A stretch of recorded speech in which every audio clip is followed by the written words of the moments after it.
This program contains graphic material, including offensive language. Viewer discretion is advised. It's just another night on Chicago's South Side. Mobster Al Capone may have run this town in the 20s, but for 3 decades, a vicious street gang had the city in a stranglehold. They called themselves the Black Pea Stone Nation. They claimed to be about brotherhood. You know, we were doing it for what we believe in. They meant it. They died for one another. Stoned to the bone. They say they were the saviors of the streets. Didn't start out as a gang. We protected the store owners, we protected women, the mothers, the families. But as it turns out, these Robin Hoods were just Robin the Hood. We take an inside look at their violent world, where their religion was guns and greed, and their goal, absolute power. I don't want to walk in fear, I want to walk as fear. I had to excel in something, and I did excel in violence. In my worst, I was Satan. No one was safe, especially the cops. I could not go down the street as a Chicago policeman without being in fear of my life. They controlled the neighborhoods with ruthless efficiency. But when their world collapsed, it left a power vacuum that turned the streets of Chicago into a war zone. It used to be honor among thieves. It used to be honor among gangs. Now it's no honor.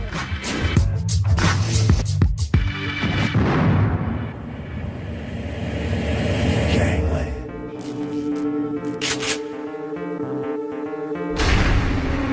14 years before 9/11, an Islamic group planned to launch a terrorist attack against the United States.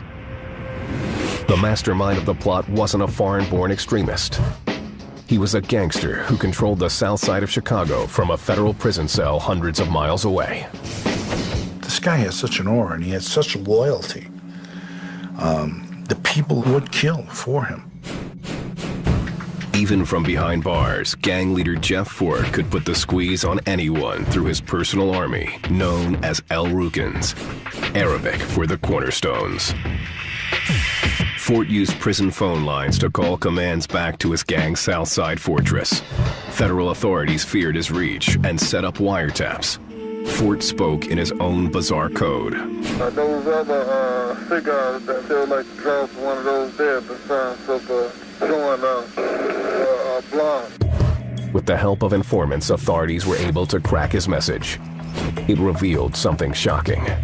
The gang was negotiating with agents of Libyan President Muammar Gaddafi. In return for $2.5 million in cash, gang members would carry out terrorist attacks on American targets. Fort wanted to prove his merit and plotted an attack on his own city.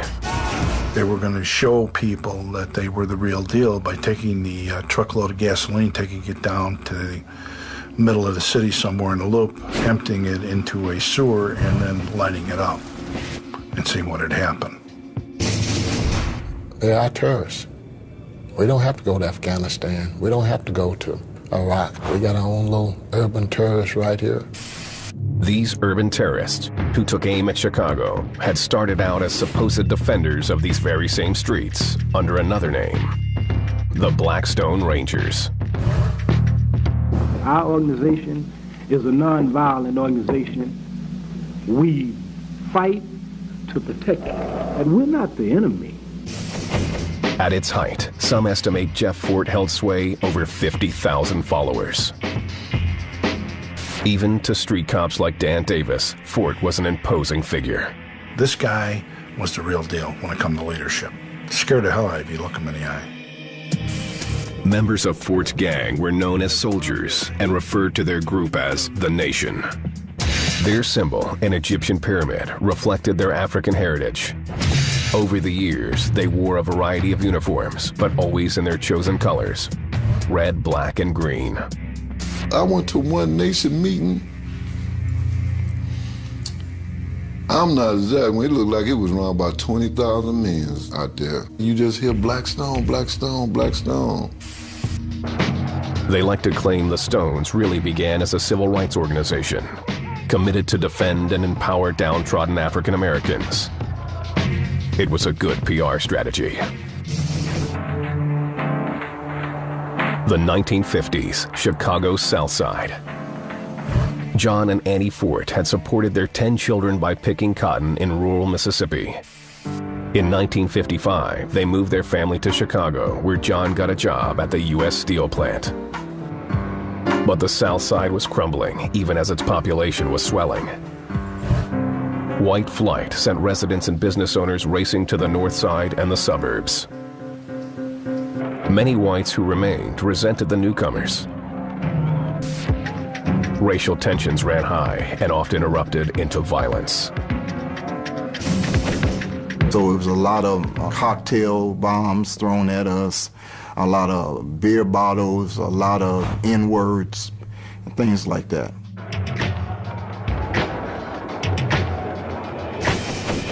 Illiterate and small for his age, Jeff Fort dropped out of school in junior high. By the age of 12, he and some former classmates formed a group for protection, calling themselves the Blackstone Rangers, after the street where his family lived. We done a lot of things to help the black community. We put a lot of protection because the police, they weren't doing it. At first, membership was voluntary. Then the Rangers began strong-arming neighborhood youth they felt would help toughen their image. One of those recruits was James Anderson. He's now a Cook County prison chaplain. But in the 1960s, his nickname was Satan.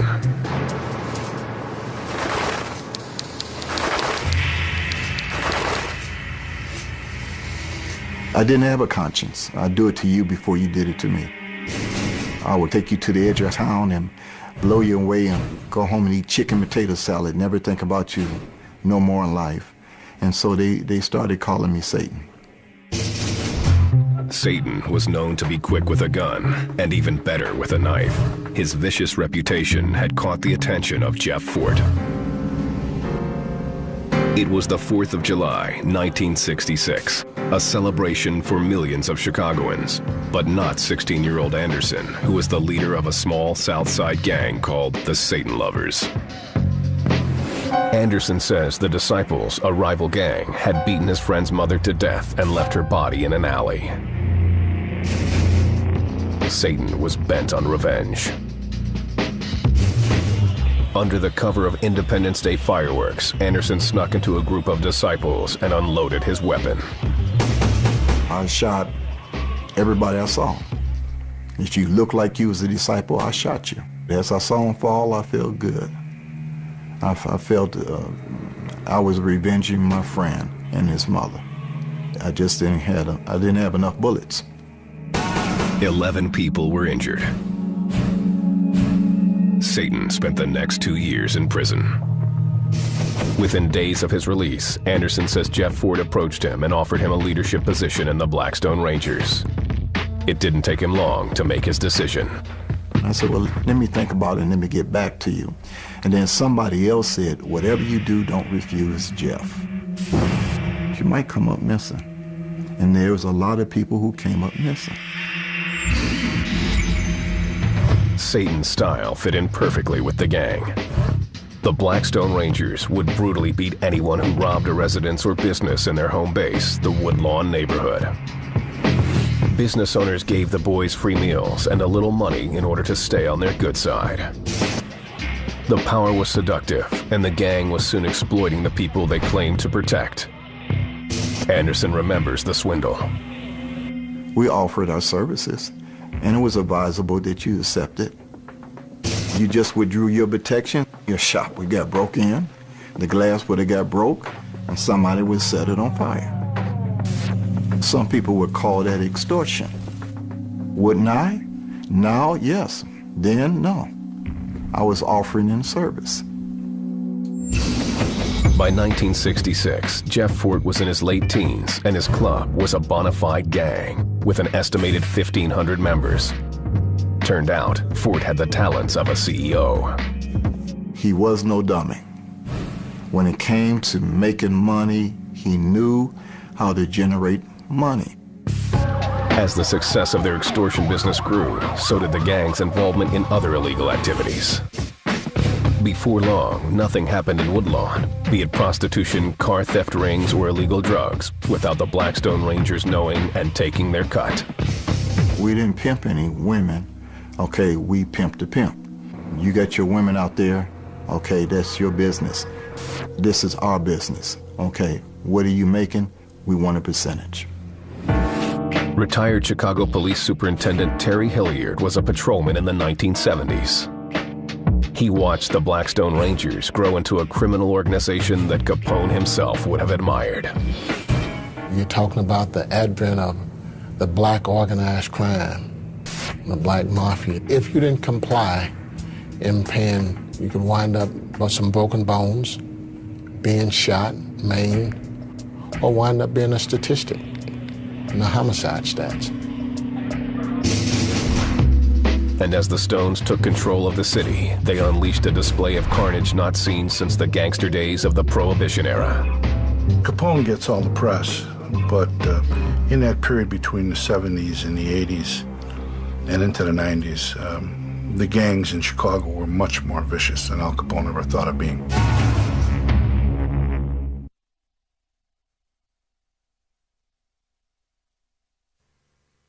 In May of 1969, Chicago police officer Richard Peck was driving through a South Side neighborhood when he heard someone shout his name.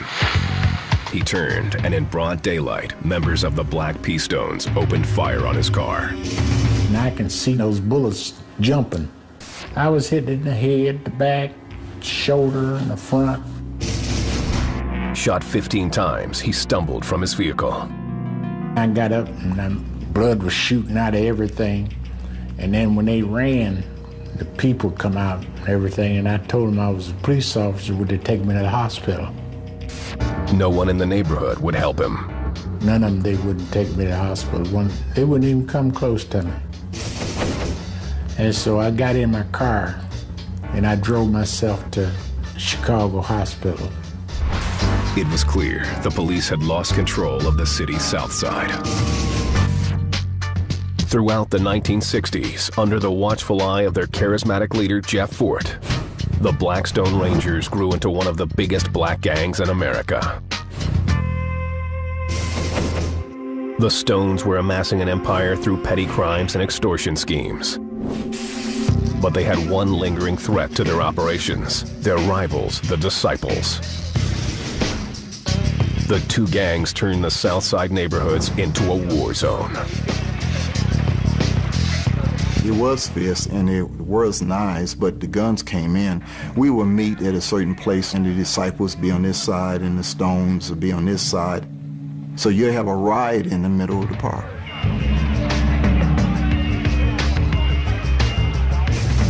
When they kill a disciple and he was in a funeral home, the Blackstone Rangers would go to that funeral home when they'd having a wake or something and dump his body out of the casket and shoot it. The Blackstone Rangers needed more firepower to fight the Disciples, so they forged alliances with 21 other small neighborhood gangs called sets.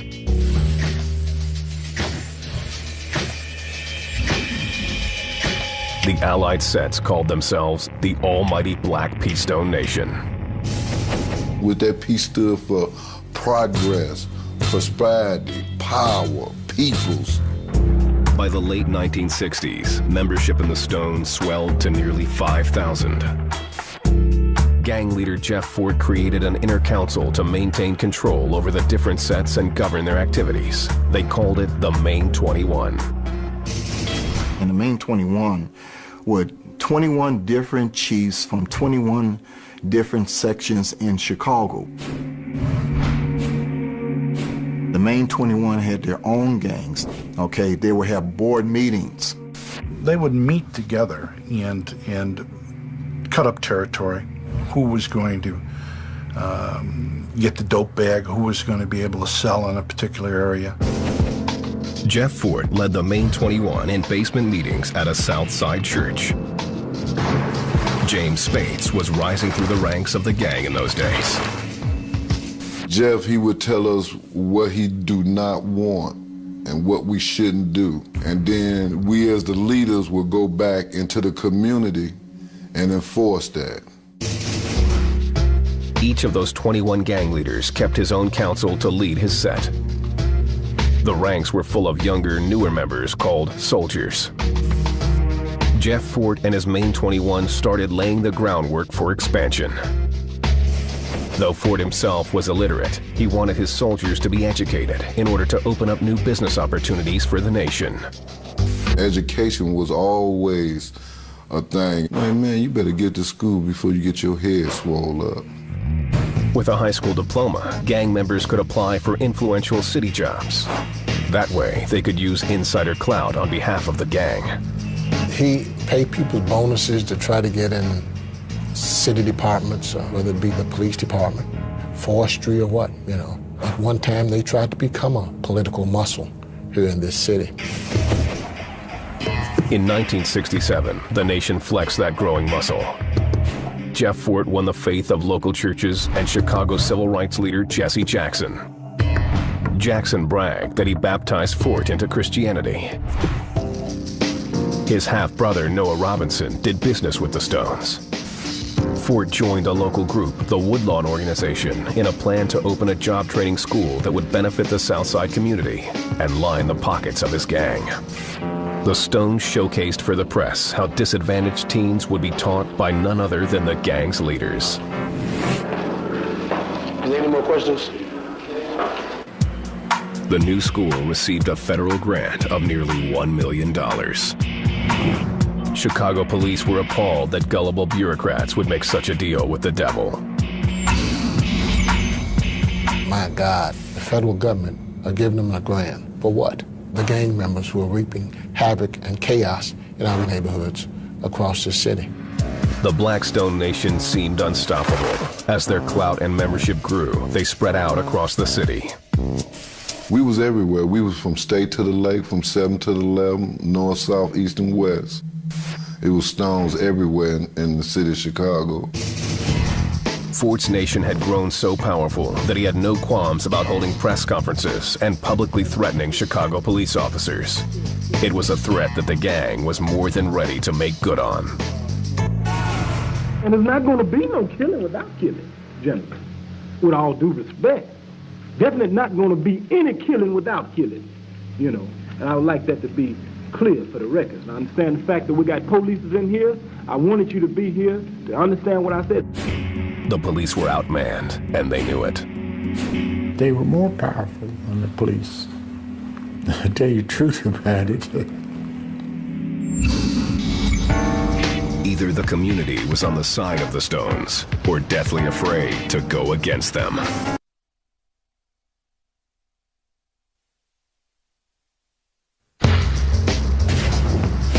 Chicago, 1967. The Black P. Stone Nation was one of the most powerful organizations in the city, with a membership in the thousands. Jeff Fort and his gang wooed the Southside community through a job training program, yet controlled neighborhoods with brute force. This undercover officer, who is protecting his identity, remembers the iron grip the Stones had on the community. Jeff Fort, in the old days, if you consider him having on his thumb, no, he had him under his trigger finger. In the summer of 1967, the police department created a special gang intelligence unit to gather information on the inner workings of the Stones. What they learned was terrifying. The gang was run like an army. Soldiers in the nation were expected to follow a military-style ranking system and operate under a strict code governing their behavior. You couldn't never mess with another man's woman. Robbery, home evasions, all that was a no-no. This pillow talking. Pillow talking is when you're telling your woman what's going on with the nation. That's not for a woman to know. Homosexuality, that was a no-no. They were also forbidden to use drugs harder than marijuana. All your members gonna be snorting drugs, and before you know it, you have a drug-fed organization. So you can't have it like that. Breaking the rules resulted in a violation.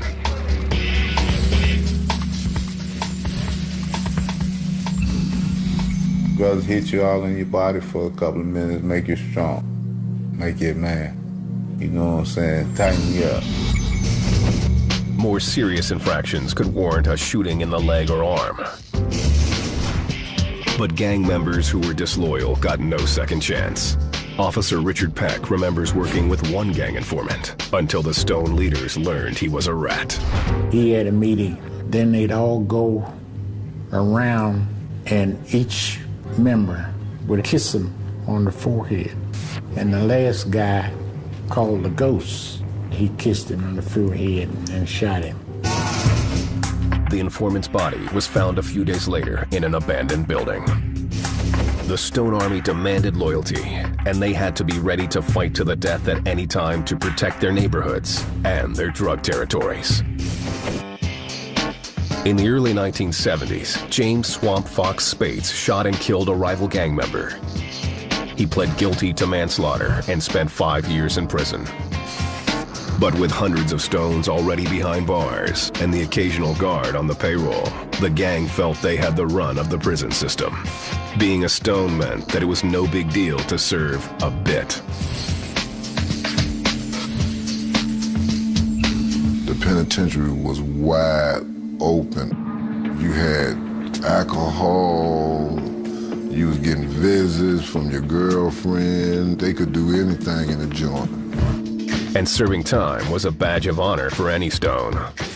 The power, the prestige, the reputation, it really kind of magnifies and it really kind of certifies who you are when you go to jail. As powerful as they were in the prisons, on the streets, the Stones demonstrated their power not only by breaking the law, but on a few occasions, keeping the peace. On April 4th, 1968, Martin Luther King Jr. was assassinated. And riots raged in black communities across the United States and on Chicago's west side. But the south side of Chicago stayed comparatively calm. Former gang unit detective Rich Kolovitz credits Jeff Fort. Jeff went to some shop owners and sold them cards they could put in a window. It said Black P. Stone. The people knew that they couldn't loot, rob, or break the windows on that store because it was being watched. He told us, don't burn up our neighborhood, because we got to go to the store. You can't burn up your own community. But the Black Stone Nation was starting to show cracks. Their federally funded job training program had come under scrutiny from authorities. Gang leaders were supposed to mentor disadvantaged students, but within a year, several of those so-called teachers were accused of rape. Authorities were also hearing disturbing tales about the gang's recruiting methods. They snatched some off the street, off bus corners, waiting to go to their regular schools. Kids that resisted too hard were beaten or, in some cases, murdered. The government began investigating the nation for mismanaging grant funds. Jeff Fort was called to testify in front of a congressional committee. But even in front of Congress, Fort flaunted his disrespect for authority. He answered their first question. Will you state your name, please? Jeff Fort. Then stood up and walked out the door.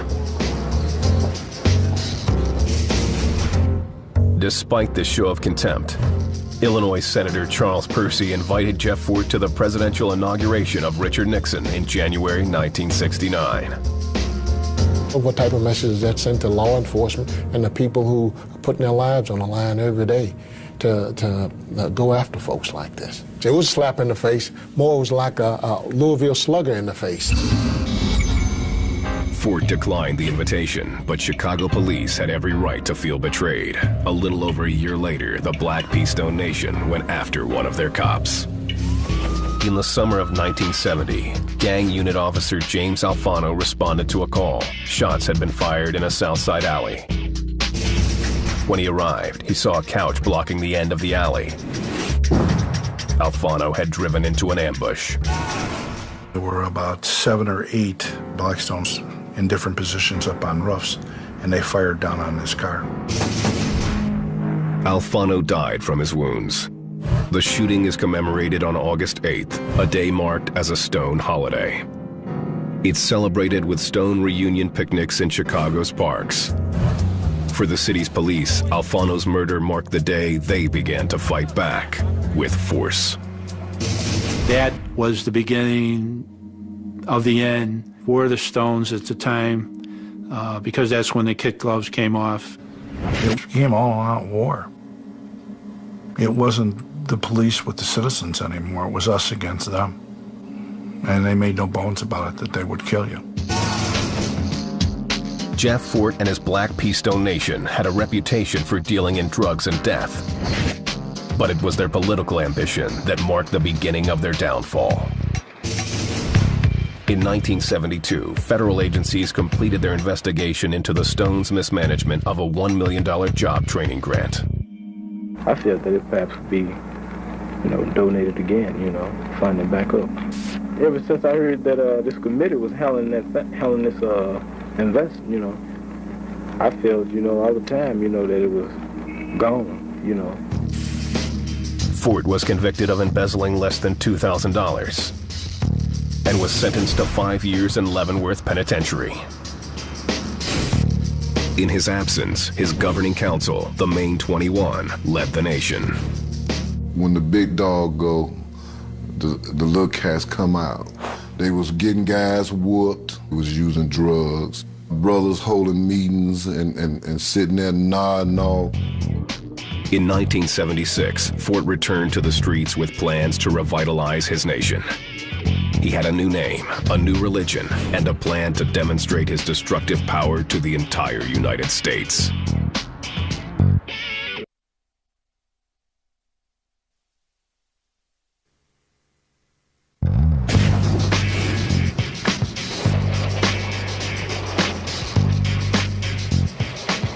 In 1976, Jeff Fort walked out the doors of Leavenworth Penitentiary a changed man.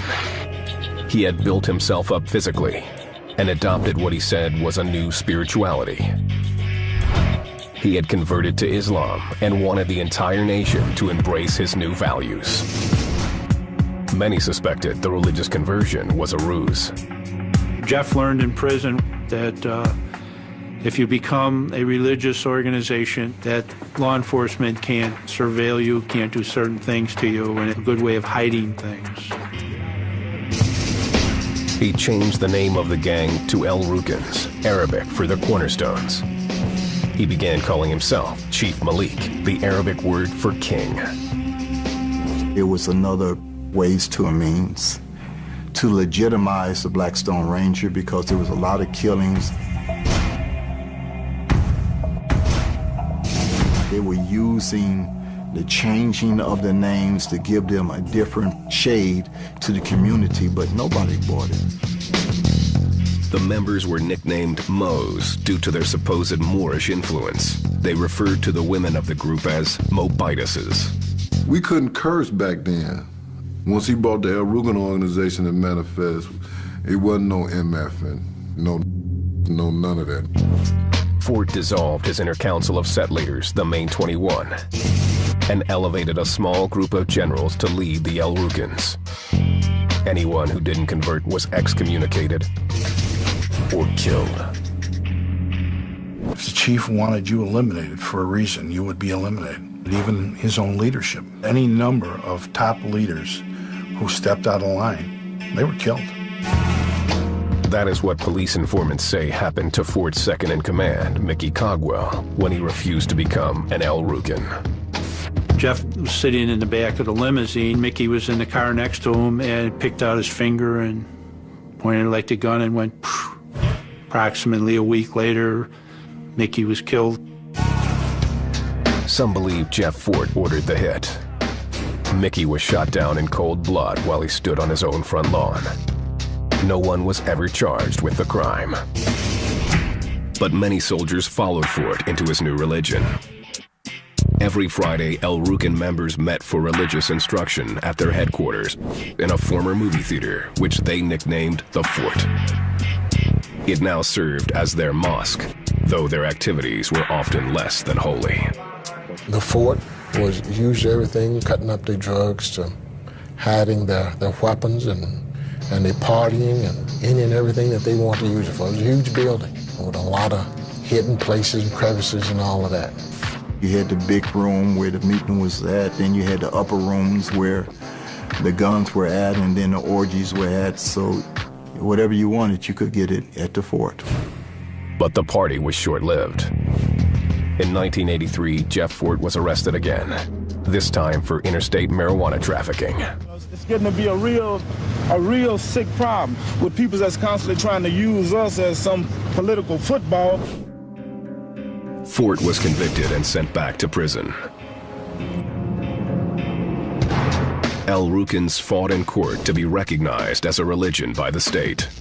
It would allow them to meet behind bars for private, unmonitored religious services. In a 1986 decision, a federal judge ruled against El Rukns, declaring them merely a gang.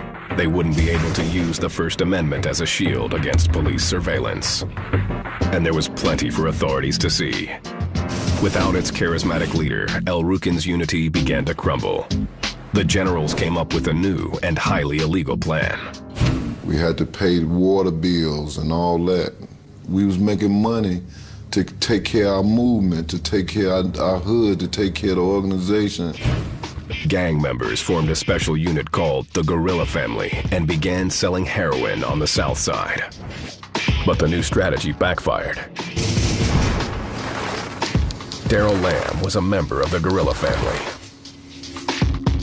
This stuff got out of hand real quick. You become addicted to drugs, either selling it or using it. Most dealers tried to resist using their own product, but those who handled the merchandise faced serious occupational hazards. When you fix heroin up, it's a fume come off of it. And when you open it up, that fume go right into your face. And you're like, you feel good. That's how the dope go have you. Heroin flooded the streets. Violence erupted as both junkies and dealers tried to get the cash to keep the dope flowing. The gang that once claimed to help the South Side had become its most dangerous enemy. We protected the community, and then as we progressed into other areas, other veins of activities, they can't, wait a minute, y'all leaving your mission statement. You're bringing a plight on us. Look like you're hurting us more than you're protecting us now. Fort directed some of the drug traffic from behind bars by telephoning commands back to the headquarters. The authorities were listening in on wiretaps. He spoke in elaborate code to disguise his directives. In 1986, the code was cracked with help from informants. Mecca was the name for Chicago. Perfect meant marijuana. Orange was $50. But the most terrifying revelation, Fort was offering the support of his personal army to an enemy of the United States. Tell them, Brother Raouf. Brother Raouf? Yeah, from Libya. Agents of Muammar Gaddafi were negotiating with El Rukns to kill Americans on U.S. soil. In return for $2.5 million in cash, gang members would carry out terrorist attacks on command, including shooting a commercial airliner out of the sky.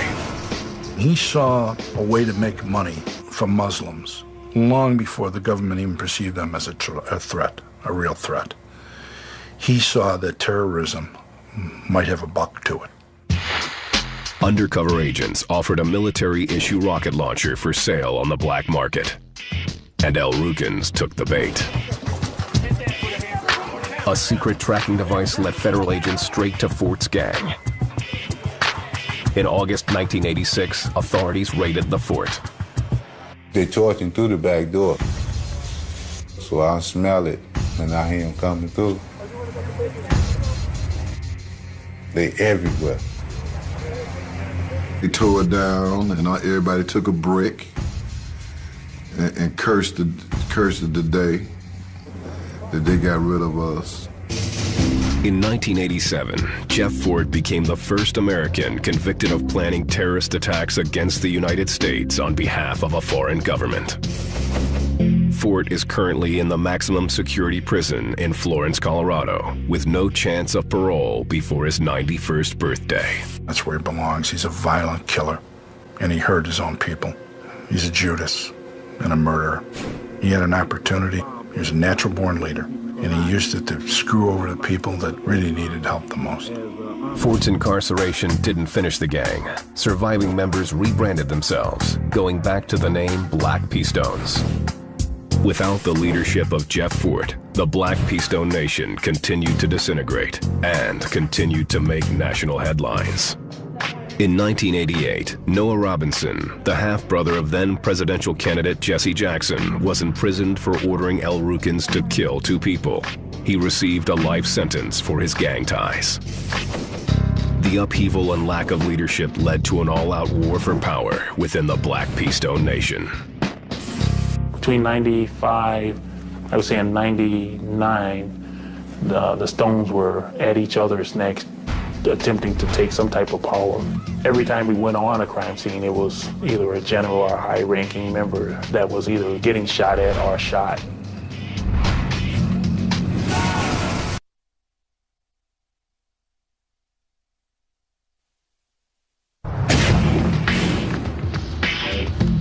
For years, the leader of Chicago's most powerful gang, Black P-Stone Chief Jeff Fort, had kept tight control over the illegal drug trade in Chicago. He didn't allow crack because straight cocaine racked up bigger profits. They kept crack out, I'll say that for him. Crack was everywhere except in Chicago until Fort went down. With Fort in prison, 2 of his sons, Wakita Valenzuela and Antonio Fort, had each taken over an area of the Stones' territory. They both broke their father's rules and paid a high price. Antonio ran an area of the South Side nicknamed Terror Town. He was known as a loose cannon who was creating his own empire. Nobody respected Antonio. They thought he was just a little punk. Antonio Fort had his own drug thing going on, ripping off dope dealers, setting up a deal, and then show up with the money and just take the dope and keep the money. Wakita ruled a neighborhood called Motown. He seemed to have his father's charisma. He has a leadership ability, you know, but he had that respect. Wakita ran the family business just as he had been taught, but with one exception. He was living in a very big, very nice house, driving expensive cars, doing the opposite of what Jeff always taught him to do. You know, he was doing a lot of show and telling. His flashy style got him noticed by police. In 1997, Wakita was arrested on drug trafficking charges and sentenced to 30 years in prison. That same year, the bullet-ridden body of his brother Antonio washed ashore on the Illinois-Indiana border. Antonio's renegade business antics had angered someone high in the ranks of the Black P-Stones. A beating was authorized, but the violation got out of hand. Looked like he had a good workover with a bat. Sources told that this was sanctioned by way up, and whether it be Ford or the generals, was sanctioned up high. Thug is the people swore their loyalty to these gangs, but at the end, if you don't live up to what your expectations, you just become another homicide statistic in the annals of the Chicago Police Department.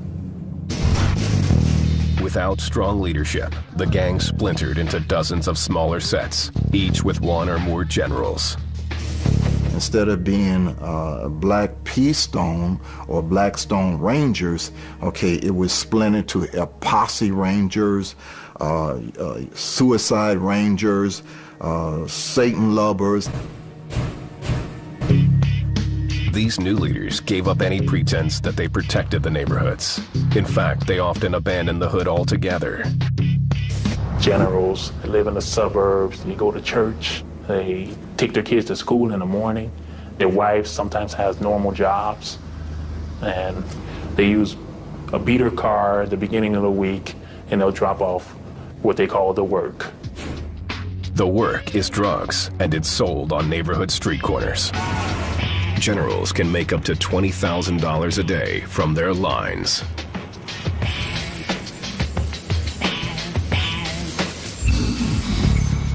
But there is no united leadership to delineate drug territory, and control over each street changes with the speed of a bullet.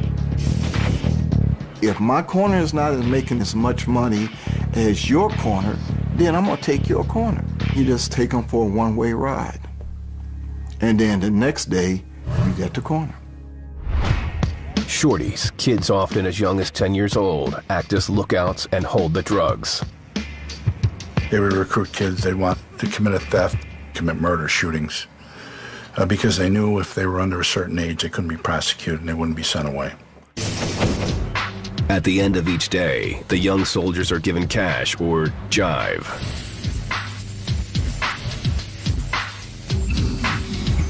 If they don't have what they call receipts at the end of the night or the product, in some cases they're beat with bats, in some cases they're killed. The drug dealing and violence have created chaos in Chicago's South Side neighborhoods. The kids are the ones who become the victims because on the drive-by, the leader's not out there. They're the ones getting killed while he's sitting at home watching television. Bishop Ford, his street name, started dealing drugs for the gang in 1992. He was only 9 years old. I didn't have nobody to buy me the clothes and the things that I needed.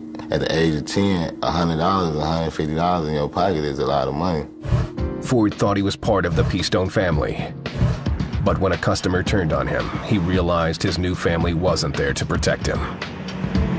He kidnapped me, wouldn't let me go, held me down, stabbed me in my chest. I woke up still bleeding. He walked me to a nearby beach and tried to throw me in the water and leave me for dead because he thought I couldn't swim. The experience changed Bishop Ford's view of the gang and its alleged values. We lost the education and we lost the whole message of the movement. So now it's basically, there is no laws, there's no, the way it was with love, justice, and it's not no more of that. The Black Peastones still talk about empowerment, loyalty, and family. But everyone knows talk is cheap, especially when it comes to cold, hard cash and the illegal drug trade. They use the gang for the recruitment. They can put all kinds of signs and say Stone Love, but they're doing it for the narcotics. You think about it and you might shed a tear like, man, I gotta stop this. But some keep on like, man, you ain't gonna stop. You're making too much money.